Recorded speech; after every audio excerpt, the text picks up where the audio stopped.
Je m'appelle Anna, je viens d'avoir 27 ans et j'étais sur le point d'épouser Jack, mon amour d'université. Tout se passait bien jusqu'à ce que ma mère m'appelle à l'improviste. Anna, ma chérie. Sa voix était bien trop enjouée. Quel genre de costume penses-tu que Tom devrait porter quand il te conduira à l'hôtel? J'ai failli m'étouffer avec mon café. Tom était sa dernière conquête. Un jeune homme que j'avais vu 2 ou 3 fois. Maman, de quoi tu parles? Grand-père me conduit à l'hôtel. Il y a eu une longue pause. Puis elle a explosé. Quoi? Tu ne peux pas me faire ça, Anna. Tom doit s'entraîner à être un père. Il a une fille adolescente, tu sais. Et elle doit savoir ce que ça fait de conduire sa petite fille à l'hôtel. Je ne pouvais pas croire ce que j'entendais. Maman, je ne suis pas sa petite fille. Je ne suis même pas de sa famille. Ne sois pas si égoïste, Anna. C'est important pour notre relation. C'est là que j'ai perdu la tête. Je ne vais pas être le cobaye de ton petit ami. Laisse-le s'entraîner au mariage de quelqu'un d'autre. J'ai raccroché et ignoré ses appels après ça. Mais alors que j'étais assise là, furieuse, des souvenirs ont commencé à me revenir en mémoire. Des souvenirs que j'avais essayé d'oublier. Papa est mort quand j'avais 10 ans. Après cela, ma mère s'est éloignée des hommes. Elle travaillait pour une société de transport routier, et notre maison est devenue une porte tournante pour tous les Tom, Dick et Harry qui passaient par la ville. Anna, voici ton nouveau papa, disait-elle, accrochée au bras d'un type débraillé. Une semaine plus tard, il était parti, remplacé par le prochain et unique. Je détestais ça. Le défilé d'hommes, le drame constant, l'instabilité. Maman était obsédée, elle se jetait sur ces hommes, comme si sa vie en dépendait. Chaque fois qu'il partait, ce qui était toujours le cas, elle était une épave jusqu'à ce que le suivant arrive. Une fois, en rentrant de l'école, j'ai trouvé maman en train de sangloter sur le canapé. Il était censé être le bon, se lamentait-elle. Nous allions nous marier. Qui, maman? Demandai-je, tout en connaissant déjà la réponse.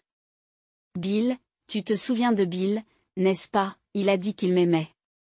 Je n'ai pas eu le cœur de lui dire que je n'arrivais pas à suivre toutes les factures et tous les Tom et Joe qui avaient traversé nos vies. C'est bon, maman, ai-je dit en lui tapotant maladroitement le dos. Il y aura quelqu'un d'autre. Et il y en a toujours eu un. Au bout d'une semaine, elle était de nouveau tout sourire, me présentant un autre homme parfait. Alors que j'étais assise là, me remémorant tout cela, mon téléphone a de nouveau sonné. Maman, pour la 10e fois. J'ai appuyé sur ignorer et j'ai jeté le téléphone de côté. Il y a des choses qui ne changent jamais, ai-je pensé avec amertume. J'étais sur le point de fonder ma propre famille, et maman essayait toujours de m'utiliser dans ses tentatives désespérées d'amour. Au fil des ans, je passais de plus en plus de temps chez mes grands-parents. C'était un refuge contre le chaos qui régnait à la maison, un endroit où je pouvais simplement être un enfant sans me soucier de l'homme étrange qui serait assis à notre table de petit déjeuner le lendemain matin. Je n'ai plus pris la peine d'apprendre leur nom. À quoi bon? Il ne restait jamais assez longtemps pour que cela ait de l'importance. Mais il y a eu un jour que je n'oublierai jamais, même si j'en ai envie. J'avais 14 ans et je rentrais péniblement chez moi après une nouvelle journée de galère à l'école. Tout ce que je voulais, c'était prendre un encas et m'enfermer dans ma chambre. Au lieu de cela, j'ai pénétré dans la 3e guerre mondiale. Maman était dans le salon, criant et tirant les cheveux d'une femme que je n'avais jamais vue auparavant. Cette femme étrange donnait le meilleur d'elle-même, hurlant comme une banshee. Et la femme a crié: sale pute voleuse de mari. En s'en prenant à maman. La mère a esquivé et a répliqué: il m'a dit qu'il était célibataire. Ne me blâme pas pour ton mariage raté. Et là, allongé dans le vieux fauteuil de papa, se trouvait le dernier petit ami de maman. Et elle regardait tout cela avec un sourire carnassier, comme si c'était le meilleur divertissement qu'il ait eu depuis des années. Je suis restée là, figée, mon sac à dos glissant de mon épaule. Le petit ami m'a remarqué en premier point et elle m'a fait un clin d'œil et a posé un doigt sur ses lèvres, comme si nous partagions un secret. Je me suis précipitée dans ma chambre et j'ai claqué la porte. Plus tard dans la nuit, j'ai entendu ma mère pleurer quand le petit ami est parti avec l'autre femme. Apparemment, c'était sa femme. Maman a pleuré toute la nuit. Je n'ai pas fermé l'œil. Quelques mois ont encore passé.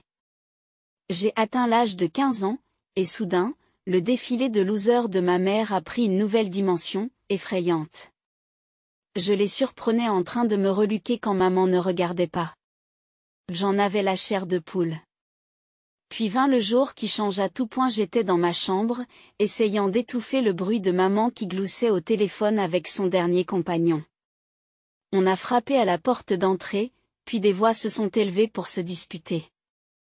Curieuse, je me suis glissée dans le couloir. Grand-père et grand-mère se tenaient là, plus furieux que je ne les avais jamais vus.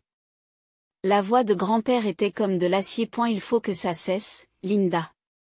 Tu amènes des hommes étranges dans la maison avec une adolescente ici. Ce n'est pas sûr et ce n'est pas bien. Le visage de maman est devenu rouge. Tu ne veux pas que je sois heureuse. Tu as toujours essayé de contrôler ma vie. Ce n'est pas vrai, et tu le sais, rétorque grand-mère. Nous voulons que tu sois heureuse, mais pas aux dépens d'Anna. As-tu au moins réfléchi à l'exemple que tu lui donnes? Je suis une mère formidable. S'écrie maman. Anna m'aime. C'est alors que grand-père m'a remarqué dans le couloir. Son expression s'est adoucie un instant, puis s'est durcie à nouveau, lorsqu'il s'est retourné vers maman. Linda, tu es ma fille et je t'aime. Mais j'aime aussi Anna, et en ce moment, elle a besoin de protection, même si c'est de ta part. J'y suis restée là, figée dans le couloir, alors que les mots de grand-père restaient en suspens. Puis il s'est tourné vers moi, les yeux doux mais déterminés. Anna, va préparer tes affaires. Tu viens vivre avec nous. Je n'ai pas hésité. D'accord, grand-père, dis-je, ma voix dépassant à peine un murmure. Je me suis retournée et j'ai couru jusqu'à ma chambre, le cœur battant. Alors que je jetais des vêtements dans un sac de sport, j'entendais les faibles protestations de ma mère dans le salon. Tu ne peux pas l'emmener comme ça. Je suis sa mère. La voix de grand-père était calme mais ferme. Linda, réfléchis. Ce sera plus facile pour toi de trouver un homme sans la présence d'Anna. Il y a eu une longue pause, puis j'ai entendu la voix de maman, qui semblait presque soulagée. Je suppose que tu as raison. Peut-être que ce serait mieux pour tout le monde. Alors que nous franchissions la porte, j'ai jeté un coup d'œil à maman. Elle était déjà sur son téléphone, probablement en train de préparer son prochain rendez-vous. Elle n'a même pas levé les yeux lorsque je suis partie. Vivre avec mes grands-parents, c'était comme entrer dans un tout nouveau monde. Tout à coup, ma vie quotidienne était structurée, stable, et je bénéficiais d'une véritable attention. Grand-mère préparait toujours le petit déjeuner le matin et nous nous asseyions ensemble pour parler de mes projets pour la journée. Grand-père me conduisait à l'école, profitant de l'occasion pour parler de mes cours ou pour me raconter des blagues idiotes pour me faire rire. J'allais toujours à la même école. Donc cette partie de ma vie est restée la même. Mais tout le reste a changé, pour le meilleur. J'avais un endroit tranquille pour faire mes devoirs, sans avoir à me soucier du drame qui m'attendait en sortant de ma chambre. J'ai commencé à inviter des amis, ce que je n'avais jamais fait chez ma mère. Mes notes se sont améliorées et j'ai même rejoint l'équipe de débat. Grand-mère et grand-père sont venus à chaque concours de débat, à chaque événement scolaire. Ils étaient là, au premier plan, pour m'encourager. C'était une forme de soutien que je n'avais jamais connue auparavant. Quant à maman, elle s'est effacée de ma vie. Nous nous parlions parfois au téléphone, mais les conversations étaient toujours brèves et superficielles. Les années ont passé ainsi. Avant même de m'en rendre compte, je mettais mon chapeau et ma toge, prêt à recevoir mon diplôme de fin d'études secondaires. À ma grande surprise, maman s'est présentée à la cérémonie. Elle était assise avec mes grands-parents, l'air mal à l'aise et pas à sa place. Après avoir reçu mon diplôme, elle m'a serré dans ses bras. Je suis fière de toi, ma chérie, m'a-t-elle dit, mais ses yeux parcouraient déjà la foule. Merci, maman, ai-je répondu, ne sachant que dire d'autre. Écoute, je dois y aller. J'ai un rendez-vous avec ce type formidable que j'ai rencontré la semaine dernière. Tu comprends, n'est-ce pas? Et juste comme ça, elle est partie, me laissant debout dans ma robe de fin d'études, la regardant se dépêcher de sortir de l'auditorium. Grâce à la générosité et au soutien de mes grands-parents, je suis partie à l'université avec un élan dans la démarche et de l'espoir dans le cœur. J'ai décidé de me spécialiser dans la finance et de m'inscrire au programme de gestion des investissements. C'est là que j'ai rencontré Jake. Nous avons commencé par être des copains d'études, à bûcher pour les examens et à nous plaindre de nos professeurs, qui étaient des durs à cuire. Jake était facile à aborder. Avec un sens de l'humour pince sans rire qui ne manquait jamais de me faire rire. Au fil des semestres, notre amitié s'est approfondie. Ce n'est qu'en dernière année que les choses ont changé. Nous étions en train de passer une nuit blanche pour notre examen final de gestion de portefeuille lorsque Jake m'a regardé, les yeux brouillés par le manque de sommeil, et m'a dit, « Tu sais, Anna, je crois que je suis amoureux de Théo. » Était juste comme ça, nous étions un couple. Cela nous a semblé naturel, comme la suite logique de notre relation. Lorsque nous avons obtenu notre diplôme, nous savions que nous voulions passer notre vie ensemble. Et nous voilà en train d'organiser notre mariage. Cela aurait dû être la période la plus heureuse de ma vie, mais maman a dû compliquer les choses, comme d'habitude. Je n'avais rencontré son dernier petit ami, Tom, qu'une poignée de fois lorsque je lui rendais visite. Il était plus jeune qu'elle, probablement dans la trentaine, et avait une fille adolescente issue de son précédent mariage. Et elle avait l'air assez gentille, mais je n'arrivais pas à comprendre pourquoi maman pensait qu'il devait me conduire à l'hôtel. Après le coup de fil de maman, j'ai su qu'il fallait que je parle à grand-père. J'ai conduit jusqu'à la maison de mes grands-parents, l'endroit qui avait été ma vraie maison pendant si longtemps. Grand-mère m'a accueilli en me serrant dans ses bras et en m'apportant des biscuits. « Qu'est-ce qui ne va pas, ma chérie ? Tu as l'air contrariée. J'y soupire et m'enfonce dans le confort familier de leur canapé. C'est maman. Elle a une idée folle. Son petit ami doit me conduire à l'hôtel lors de mon mariage. Grand-mère et grand-père échangent un regard que je n'arrive pas à déchiffrer. Qu'est-ce que tu veux faire, Anna ? Demande gentiment grand-père. Je l'ai regardé, cet homme qui avait été pour moi un père plus que quiconque depuis la mort de papa. Je veux que tu me conduises à l'hôtel ? Grand-père. Tu es celui qui a été là pour moi. Les yeux de grand-père s'embuèrent. Il se racle la gorge d'un air bourru. Si c'est ce que tu veux, j'en serai honoré. Mais si tu décides que c'est l'ami de ta mère qui le fera, je le comprendrai aussi. J'ai secoué la tête fermement. Non, je n'ai pas besoin de choisir. J'ai fait mon choix il y a longtemps. C'est toi, grand-père. Cela a toujours été toi. Grand-mère s'est approchée et nous a serrés dans ses bras. Ta mère ne va pas aimer ça, a-t-elle prévenu. J'ai soupiré. Je sais, mais c'est mon mariage. N'ai-je pas mon mot à dire ? À ce moment-là, mon téléphone a sonné. C'était Jake. Je l'ai mis sur haut-parleur. Hey, bébé, comment ça s'est passé avec tes grands-parents ? Je l'ai mis au courant rapidement. Quand j'ai fini, il y a eu une pause. Jake, tu es toujours là ? Oui, je suis là, a-t-il dit. Écoute, Anna, tu sais que je te soutiens, n'est-ce pas ? Quelle que soit ta décision, je suis dans ton camp. Si tu veux que ton grand-père te conduise à l'hôtel, c'est ce qui doit se passer. Ta mère, elle, devra faire avec. J'ai senti une vague de soulagement m'envahir. C'est pour cela que j'aimais Jake. Il avait compris. Il avait compris. Merci, Jake, dis-je doucement. Je t'aime. Je t'aime aussi. On se voit ce soir ? Après avoir raccroché, j'ai regardé mes grands-parents. Ils me souriaient, la fierté se lisait dans leurs yeux. Je pensais avoir été claire, mais maman n'allait pas laisser tomber si facilement. Mon téléphone n'a cessé de sonner les jours suivants, son numéro clignotant toujours sur l'écran. Finalement, j'ai répondu, me préparant à la tempête. Anna, il faut que tu reconsidères ta décision, dit maman, sans même prendre la peine de me saluer. Tom veut vraiment te conduire à l'hôtel. Cela signifierait beaucoup pour lui. J'ai pincé l'arête de mon nez, sentant venir un mal de tête. Maman, je te l'ai déjà dit. Grand-père me conduira à l'hôtel. Fin de l'histoire. Mais Anna, tu ne comprends pas. Cela pourrait vraiment renforcer ma relation avec Théo. Il pourrait se vexer si je ne parviens pas à te convaincre. Tu ne veux pas que je sois heureuse? Je l'ai perdu. Les caprices de ton petit ami sont ton problème, maman. Je suis occupée à organiser mon mariage. S'il te plaît, arrête.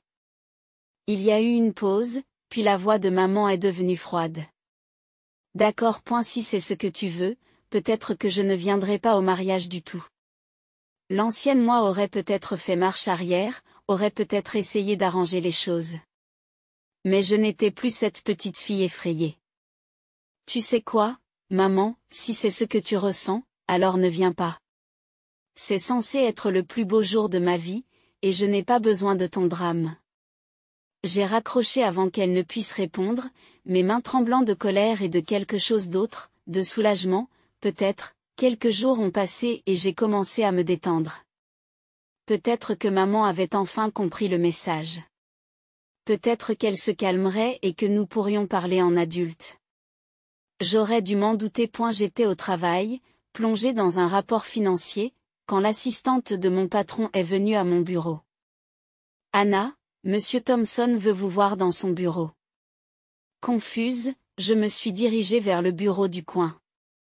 Dès que j'ai ouvert la porte, j'ai su que quelque chose n'allait pas là. Assis en face de mon patron, se trouvaient maman et Tom. Le visage de maman était couvert de larmes, son maquillage en désordre. Dès qu'elle m'a vue, elle a poussé un cri. Oh, Anna, comment as-tu pu être aussi insensible? Refuser ses propres parents comme ça. Je suis restée là, bouche bée, tandis qu'elle se désignait d'abord à elle-même, puis à Tom. Elle s'est tournée vers mon patron, sa voix s'élevant pour un effet dramatique maximal. M. Thompson, s'il vous plaît, vous devez lui faire entendre raison. Elle est en train de déchirer cette famille. M. Thompson avait l'air profondément mal à l'aise. Ses yeux passant de maman à moi. Avant que je puisse dire un mot, maman s'est levée, a pris la main de Tom et est sortie du bureau en me dépassant. Au passage, elle m'a lancé un regard de pur triomphe. Lorsque la porte s'est refermée derrière maman et Tom, me laissant seule avec Monsieur Thompson, j'ai eu l'impression que j'allais vomir. Mon visage brûlait d'embarras, tandis que mon patron s'adossait à sa chaise, les sourcils froncés. Alors, Anna, dit-il lentement, tu veux bien m'expliquer de quoi il s'agit? Qu'est-ce que c'est que cette histoire de déchirer la famille? À contre-séure, je lui ai donné un bref aperçu de la situation, de la demande de ma mère que son petit ami me conduise à l'hôtel, de mon refus et du drame qui en a résulté. À fur et à mesure que je parlais, je voyais son expression passer de la confusion à la compréhension, puis à la sympathie. Quand j'ai eu fini, il a poussé un long sifflement. Eh bien, je vais être damné. Tu sais, Anna, ta mère me rappelle beaucoup mon ex-femme. Monsieur? Ai-je dit, ne sachant pas trop où il voulait en venir. Et elle a gloussé, mais il n'y avait pas d'humour là-dedans. Oui, elle faisait toujours tout tourner autour d'elle, peu importe qui était blessé dans le processus. C'est pour ça que j'ai divorcé, en fait. Je n'en pouvais plus de ce drame permanent. J'ai senti une vague de soulagement m'envahir. Alors, vous comprenez? Oh, je comprends très bien, dit-il en hochant la tête. Et pour ce que ça vaut, je pense que tu gères ça bien mieux que je ne l'aurais fait à ton âge. Je me suis presque affaissée de soulagement. Merci, monsieur. Je suis vraiment désolée pour tout cela. Son visage est devenu sérieux. Cela dit, Anna, nous ne pouvons pas tolérer ce genre de perturbation au bureau. L'entreprise n'a pas besoin de ce genre de drame, vous savez, j'ai quitté son bureau, hébété, le soulagement le disputant à la colère. Comment maman avait-elle osé débarquer sur mon lieu de travail comme ça? Elle aurait pu nuire gravement à ma carrière. Mon premier arrêt fut le bureau de la sécurité. J'ai expliqué la situation à Franck, le chef de la sécurité, qui avait toujours été gentil avec moi. Ne vous inquiétez pas, Anna, me dit-il, le visage marqué par le temps et l'inquiétude.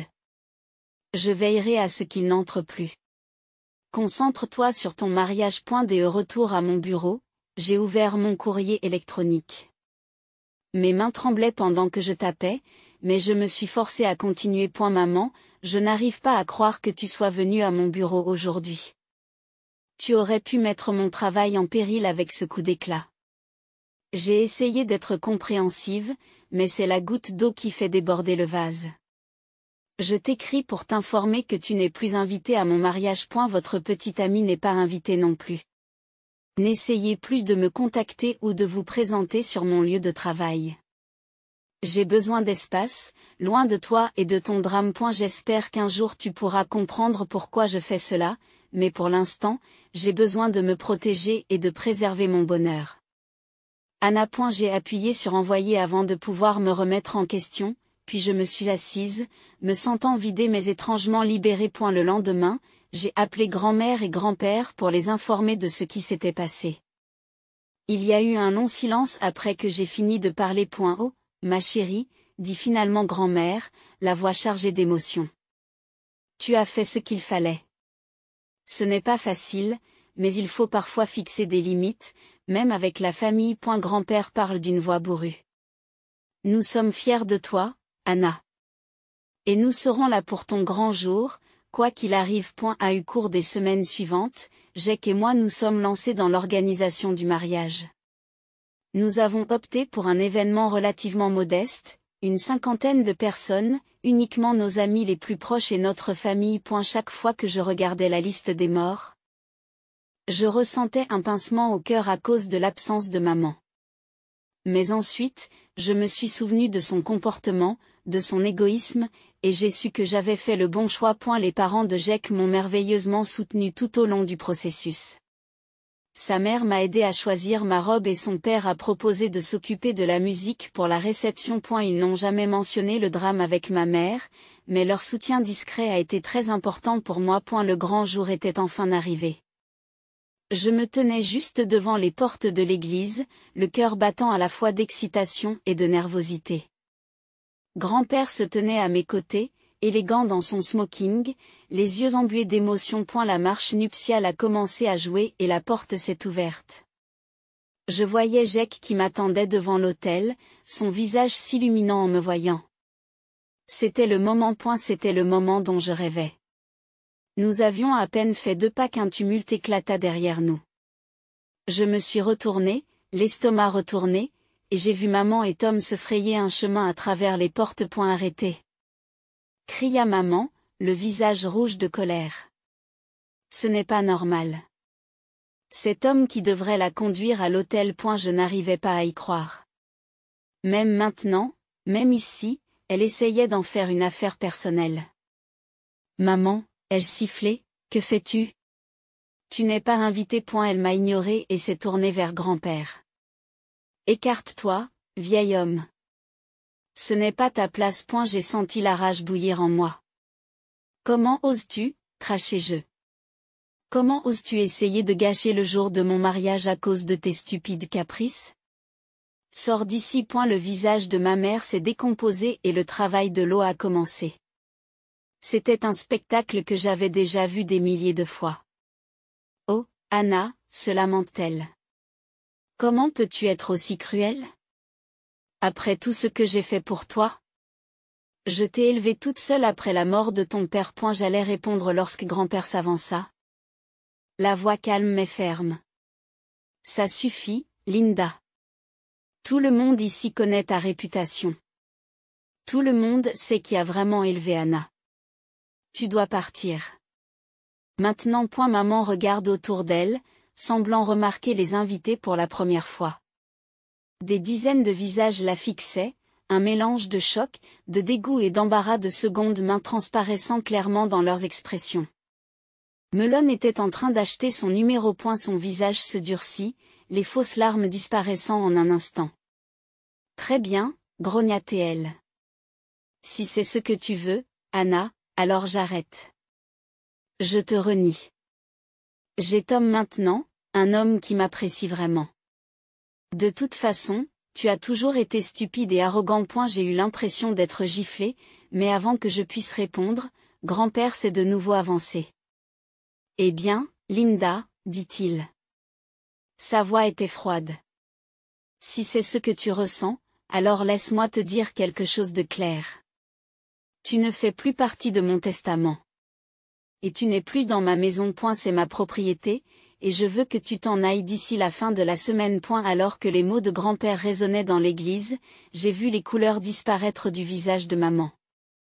Elle s'est tournée vers Tom, s'attendant manifestement à ce qu'il la soutienne, mais son expression avait complètement changé.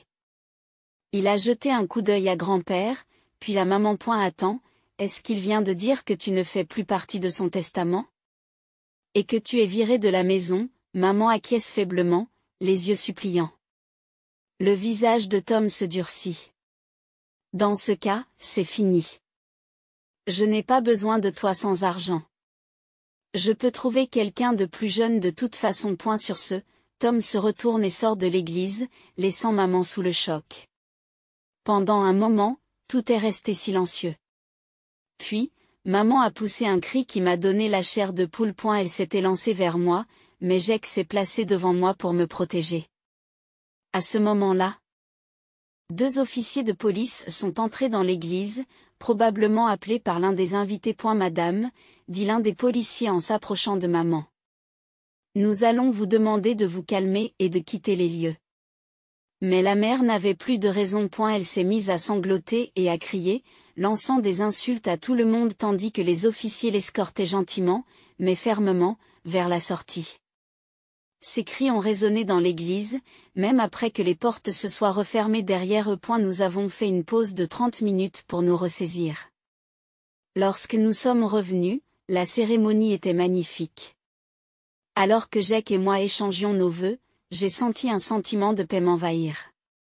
C'était la bonne chose à faire. C'est ainsi que les choses devaient se passer. Et la réception qui a suivi a été remplie d'amour et de soutien. Tout au long de la soirée, les invités se sont approchés de nous pour nous féliciter et nous soutenir. Les parents de Jake se sont approchés de nous, les yeux embués. Anna, ma chérie, a dit sa mère. Nous voulons que tu saches que tu fais désormais partie de notre famille. Nous t'aimons et nous serons toujours là pour toi. Même mon patron, Monsieur Thompson, m'a pris à part. Tu as du cran, petit, m'a-t-il dit, avec une pointe d'admiration dans la voix. Ne laisse jamais personne te dire le contraire. À eu fil des semaines, Jake et moi nous sommes installés dans notre nouvelle vie commune. Nous avons trouvé un appartement confortable à louer près de nos lieux de travail.